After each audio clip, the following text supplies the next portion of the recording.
We're going to have an online dialogue with Igor Gumennyy. There'll be a very contemporary online session. So please get together and make yourselves comfortable. There'll be 30 minutes.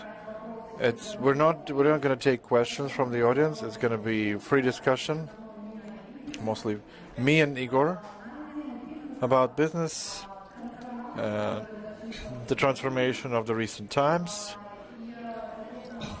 and of course we're going to talk about everything that we wanted to talk about. I see Igor is already online. Igor Gumennyy, head of the UBC Group. Okay. We're going to raise the level of sound so that not only me would hear Igor. It's a question to our technical guys.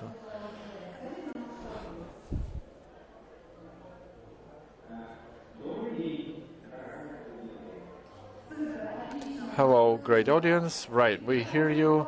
In one of your interviews, I read that you don't like online formats, and you don't believe that life can be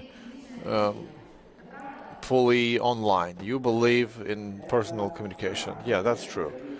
I said that about business, applied to business, that it's very difficult to build corporate culture when you're only using online conferences. And I don't know how to pass the experience online from old participants to the new participants. So what's your feeling now that you talk through online means with the business forum? How does it feel? Well, the audience of a business forum is very personality based. It's a public speech.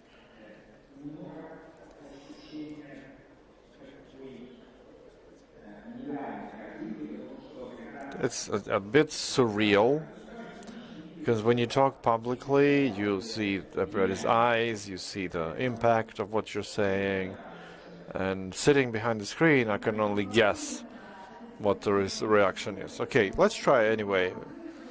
We live in a very unusual world and in very unusual times. Back in 1993, you founded a company. Initially, it was a legal company. Did you, from the very beginning, when you built your first business, did you have any idea what you wanted to do, or you had a specific desire to go into justice system? How did you look for your own purpose in life? Well, no, I did not have that idea. I had a different idea. And talking about the dream, I maybe I haven't shared any such remembrance.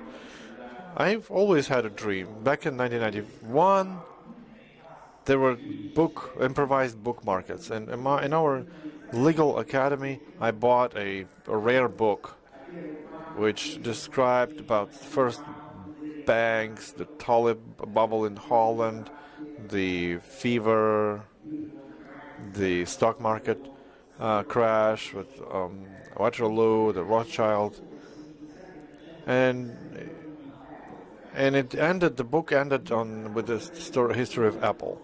And I was just a student back then in the legal academy. And I wanted to become that kind of banker, to see the Wall Street, to be on the tip of the financial pyramid. But that was that was based on that book. Before that, I only read some fiction books from Theodore Dreiser, and it was the longest dream of mine. I still want that. So you're still on the way to that dream? Or have you built that dream in a different? I haven't built that dream yet.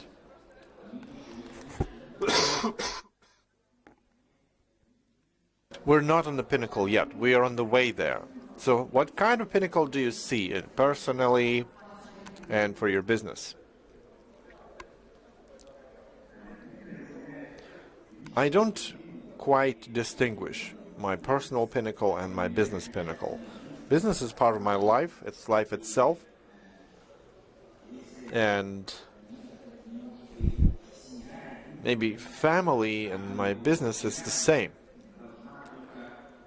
The family has to help me move, so I don't distinguish. How we're moving forward? Oh, well, that's a detailed conversation. We have plans, what we want to do in the US, in the South America, in the Western Europe, in Asia. And if we build our ambitions there, then maybe we will get our place in the financial capital of the world. Okay, Igor, we won't be avoiding mentioning your personal crisis with health, which you've been through. About 18 months ago, you found out about a terrible diagnosis. You said that your life was almost over. Now that you say that your dream is not yet implemented, how did you feel back then, having found out that some 2 weeks remaining of life, and there's still another dream that you didn't build? What your emotional response was? Maybe you wrote a short plan for your team, or you still fought for your life? Well, my feelings were very simple. And back then we were right after the first wave of COVID. There were many plans. I had many plans where I had to fly, what I had to do. And when they announced me this news, turns out that everything that I planned has no meaning anymore, because I could only do something that was within 7 to 14 days. And at that moment, of course, I felt very sad. I wanted to cry.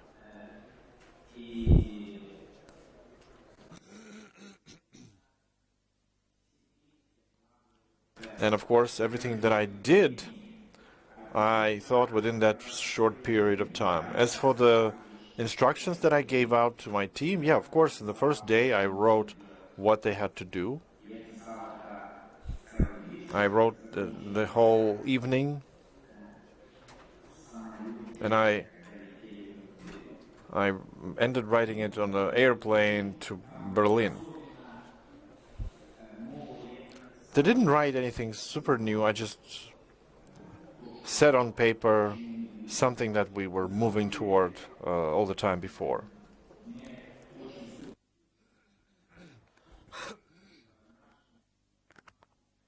We are a well-structured company. The HBC company, our shareholder from 2006 is EBRD, and having such a shareholder who have 25% of shares, and having no plans, having no structured reporting, it's impossible.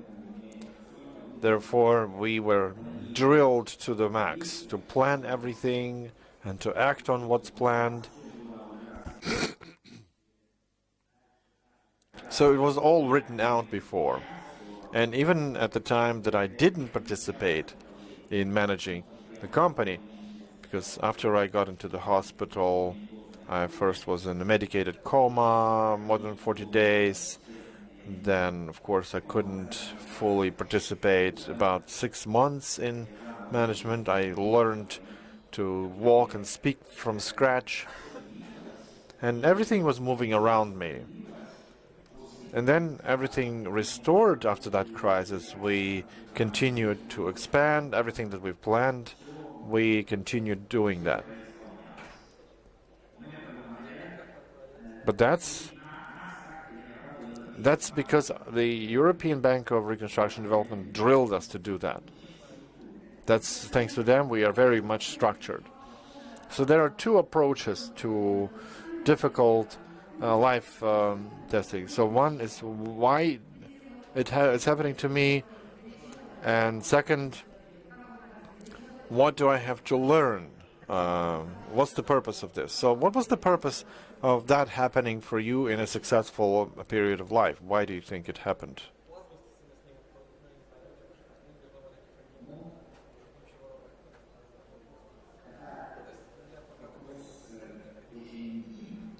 Well, that's a very intimate question.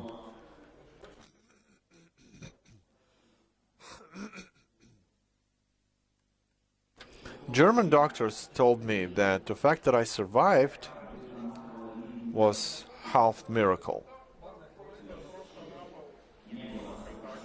So there was no 100% guarantee, as they said, that what happened so what had to happen was avoided. So it was about energy. It's the energy of support of everybody.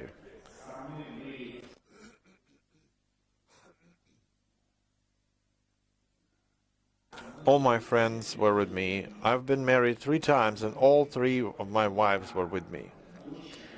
My daughter, who was 30 years old, and she has a family of her own. She lives in Santiago in Chile. And as I was out of the coma, she flew to me. And my wife and my wife was with me all the time, even when I was in intensive care. Everybody supported me, friends, and when I came to, there was 1,000 messages and videos on my phone. So that emotional connection was stronger than my willpower, maybe. It's hard to explain, basically, in words. But it was something that kept me afloat.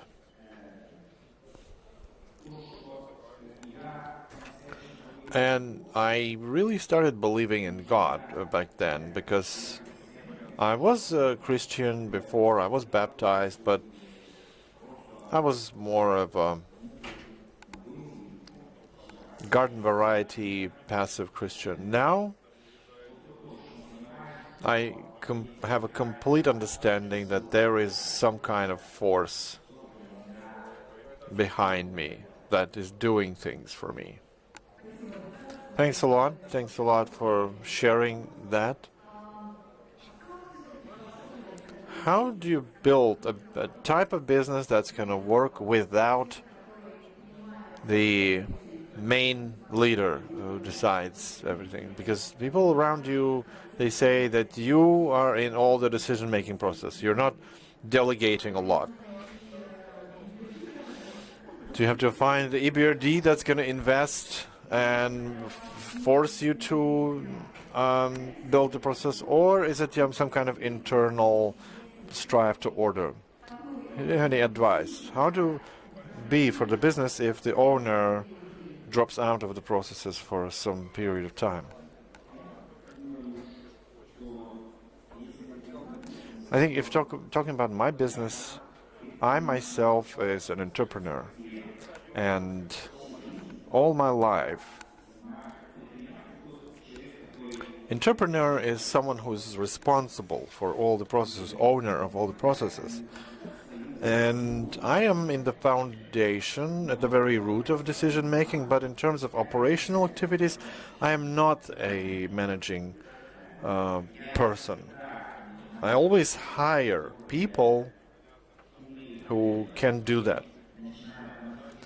Starting from finance, marketing, sales, even about complex things in production. People do that who can do that.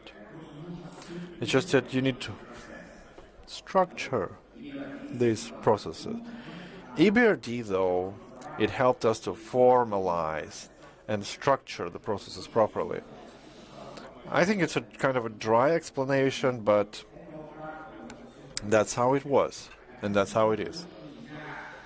Regarding the fact that I have How much impact I have on decision making? No, I don't put my hand in all the decision making. There are procedures, and I am well within these procedures.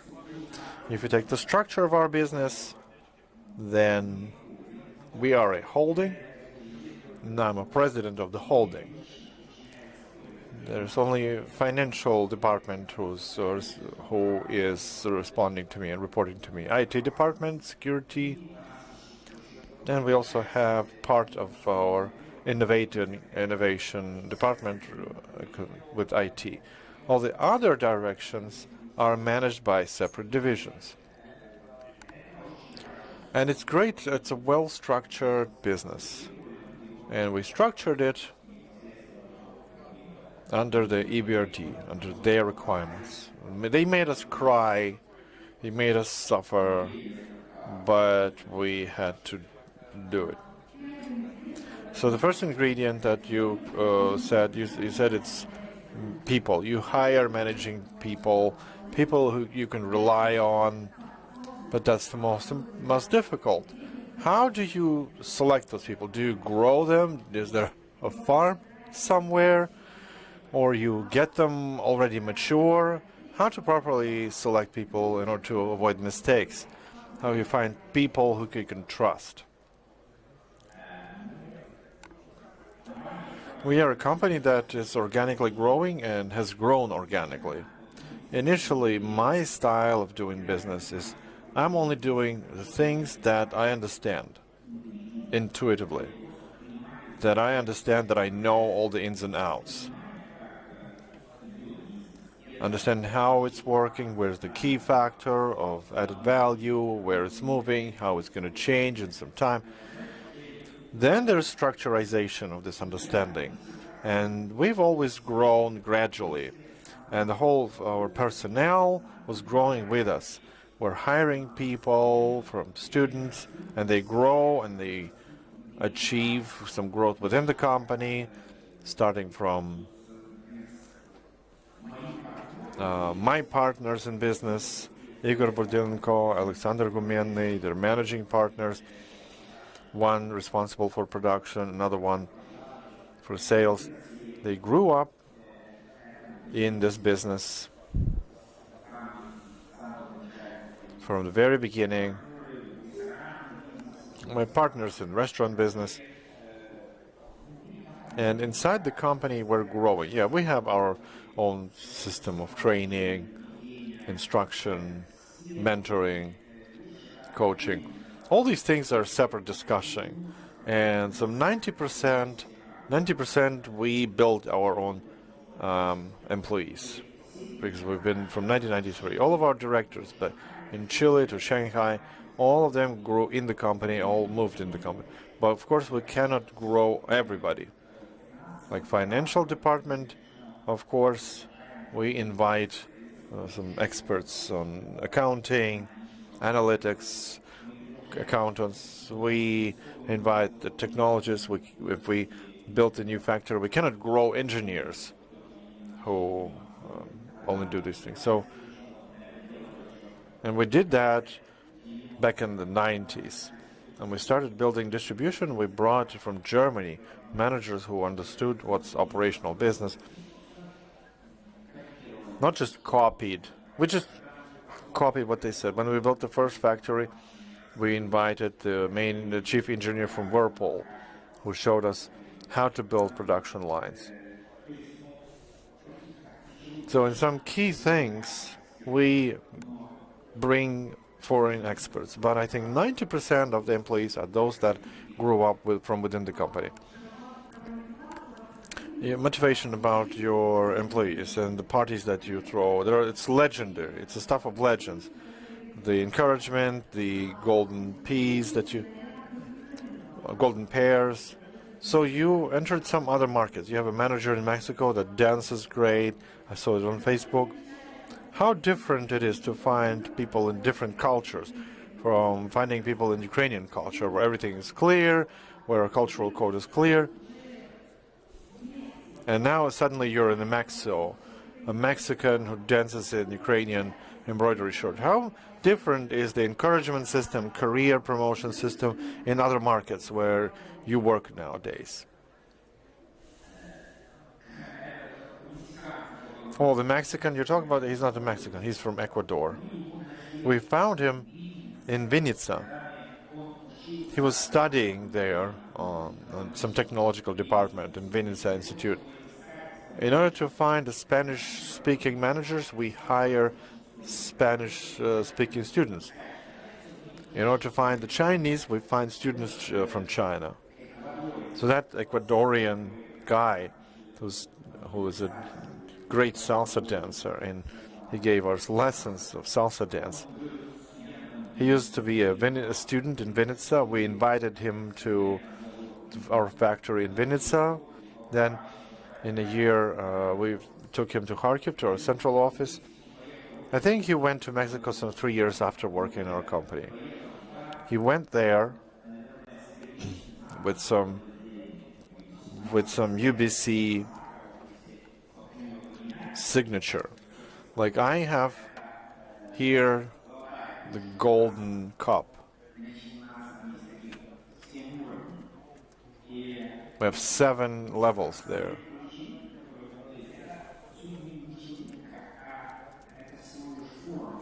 Parties, it's not just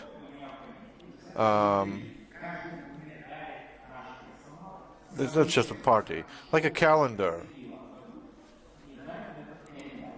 We have the calendar of what's happened over the year, and for us the main idea is the masked ball, New Year. Everybody comes with a costume, and everybody presents their costume.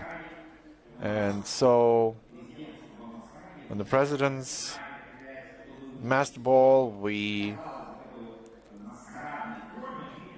this masked ball, that's what the party looks like.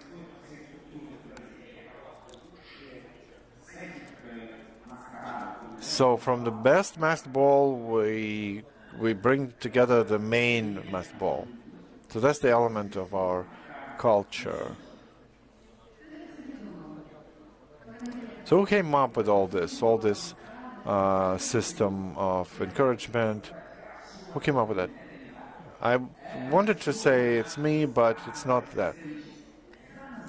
Historically, it's so. When there was 5 of us or 10 of us, in order for all of that to work, you have to be with this business.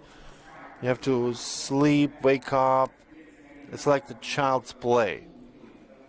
It's when you can run and climb trees and forget about eating. So how to find these kind of people who work with this kind of style? That's the element. We got together all the time. Back when we had only a team of 10, we did some parties and so, etc. And through that stage, all the companies go through that stage. Even the Harvard Business Review said that about Moscow-based companies back in the 90s, that all the companies started like that, and they grew, and they lose that spirit. For us, it's important not to lose that spirit, to retain that drive of startup spirit. It's at the time when there's 5,000 people working in the company, and it was structured like that. How that happened, we decided that together with our advisor. We have some council of the owners of golden cups, and all those levels of cups, we came up with this whole system, and it was a collective creativity. We even have a person who, when there's a 3rd level, it's musical sign, they are entitled to a song in the company. It's a song that has to reflect their character. And his song is from the band called Null. He was born on the Lenin Street. And there's a separate guy who gives these songs to everybody. Like he has to hand out 50 songs on the masked ball. He has to listen to a lot of music and find a passing song. So you gamify the whole of your management. So let's talk about business a little more. Many people, maybe young people nowadays, they say that it's very difficult to create something and make money because you have to come up with something new, and only then you can really find some big investment. But you didn't come up with something new, with anything new in your business. You're doing things that basically were done before you. You didn't invent anything. You didn't come with some new application that would reap the entire internet. So how to be great if you enter the segment, if there's already an establishment of great products? Because that's what you're doing, right? Yeah. Well, it was pure chance that we started doing the business that we're doing. We had no strategy or a plan. I didn't have how to do it. So we were at the right time, at the right place. Basically, back in 1995, the beer market was growing some 30-40% of per year, after falling some 60%. And that time, international companies, Imbel, Carlsberg, Heineken, entered the market, and they basically demanded new suppliers, B2B suppliers, and we became an understandable, clear company for them, and we were growing quickly. And there was a very hard competition because we never stopped at some certain level. It wasn't enough just to make a million or two or to build something. For us, it was important, this whole process of growth, the organic run situation. So in this struggle, it's a traditional industry, and we used consciously from 1998, after the crisis, we used the benefits of Ukraine. What does it mean? We are all complaining in Ukraine that we have bad education. But if we had such bad education, then Ukraine wouldn't take the Microsoft rating as company number 1 in IT outsourcing. We're number 4 after the Chinese outsource solutions, after Chinese, the India, and the US. And this is our opportunity. In every city, big city in Ukraine, there's Polytechnical Institute that can teach students the material science, and it's already 40% of an engineer. So in our business, the standard product, like you place a freezer with beer. It will seem the same product, but it changes all the time. Today in the morning, our Hungarian manager sent us the picture of two refrigerators, one for Pepsi and another one for the new star in soft drinks, Hungarian company Hell. So they're number 2 or 3 in energy drinks, ahead of Red Bull. And so it was a fridge for them. So a fridge of 5 years old is radically different from a new one. Everything changed. Positioning, number of shelves, depth, width. They removed an additional part to put the glass down to the bottom. It's all the marketing people want. So the market people wanted, instead of 8 shelves, there's 11. Anyone can do it, but in order to do that, you have to have engineers, 10 engineers to do in good quality. So it's some 20,000 hryvnias per month. The same kind of engineer in Italy would cost you some 5 times more, but they don't have them. Even if you do pay that money, you won't be able to find 10 engineers. Just as well in the US. So our organic opportunity is to have these new designs, engineering. In the year of technical innovation, we do more than all of our competitors in Eastern Europe and Turkey combined. So that's what our current competitive edge. That's one aspect. There's another aspect. There are many of them. Yeah, we only have 2 minutes. We wanted to stretch a little bit, but the previous conference had plus 30 minutes. I would take these 30 minutes to talk to you. Igor, the last question.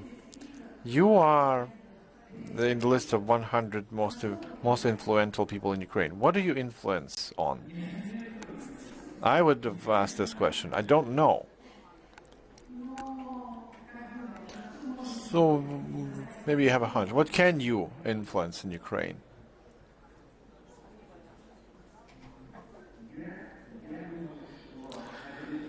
I think it's a virtual influence. It's like journalists understand it. And I don't know how to answer this question. What would you like to influence?